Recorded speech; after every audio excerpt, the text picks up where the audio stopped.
Every few months, it seems like we're guaranteed to hear about a new game banned on Twitch. The latest is Yandere Simulator, an anime-influenced game about a high school student going to extreme lengths to pursue her crush, including killing her fellow students. There are a few reasons why Twitch will ban a game from streaming. One, it's been rated adults only by the Entertainment Software Ratings Board. This rule was introduced just prior to the release of Hatred, a controversially violent video game that claimed to be proposing deep questions about what it means to be a mass murderer, but was mostly just a crappy overhead shooter. We can probably call this the Hatred rule. 2.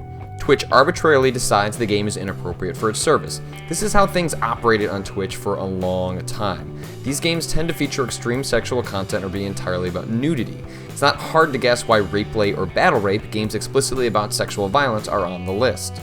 Yandere Simulator has been in development since 2014, backed by more than 400,000 subscribers on YouTube and a Patreon regularly paying out $5,000 per month to a currently anonymous developer who only goes by the name Yandere Dev.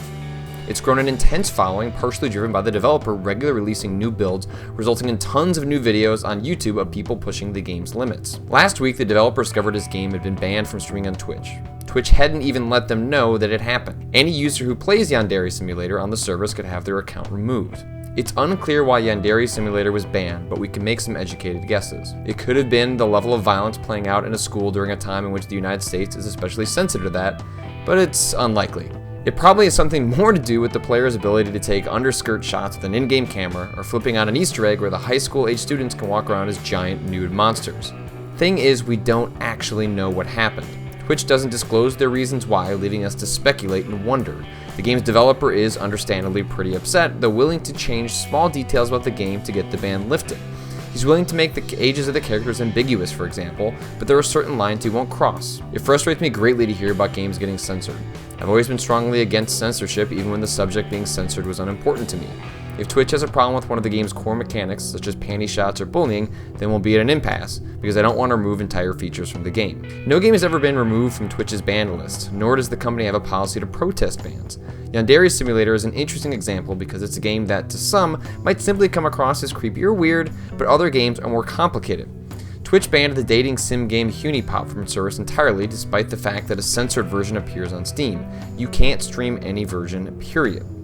Designer Robert Yang has seen 2 of his games removed from Twitch: Cobra Club, a game about sending dick pics, and Rinse and Repeat, a game about taking showers with men. Both games have sexual undertones, but neither depicts sex, and unlike Yandere Simulator, the people participating are doing so willingly. You're not sneaking up on them with a camera. When his games were banned, Yang was pissed.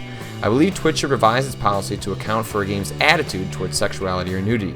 I maintain adamantly that my games do not function as pornography, so if Twitch wants to exercise some leadership here and add some nuance to their policy to allow for a case-by-case artistic consideration, that would be great. Both developers are complaining about exactly the same thing: a lack of communication. Both of them have a point, even though Twitch claims they've quote-unquote fixed their policy. Here's what they said when they banned adult-only games last year. Previously, we made game-specific decisions about which games would and would not be available for broadcast, sometimes due to overly sexual content, sometimes due to gratuitous violence. This is unsustainable and unclear, generating only further confusion among Twitch broadcasters. We would like to make this policy as transparent as possible. In that respect, they've failed.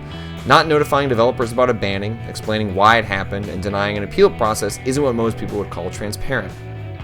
Twitch isn't a new service. They've been around for years, got bought for more than $1 billion by Amazon, and it's frustrating they don't treat players and developers with more respect. For now, we'll just have to wait until the next headline. I wonder what game's gonna get banned next. Hey, if you enjoyed this video, that's awesome. I'm happy for you. There's tons of other stuff around here. You might have watched me die at Mario. You might have watched me scream at horror games. You might have watched me react to trailers with my wife. You might have watched me share some of the coolest video games out there you've never heard of. There's lots going on the site. YouTube, so that means what? You have to like, you have to comment, you have to subscribe. All those things help the channel. All those things help me, and I really appreciate it if you become part of the community over here. Thanks so much for watching, and hopefully I'll see you in another one.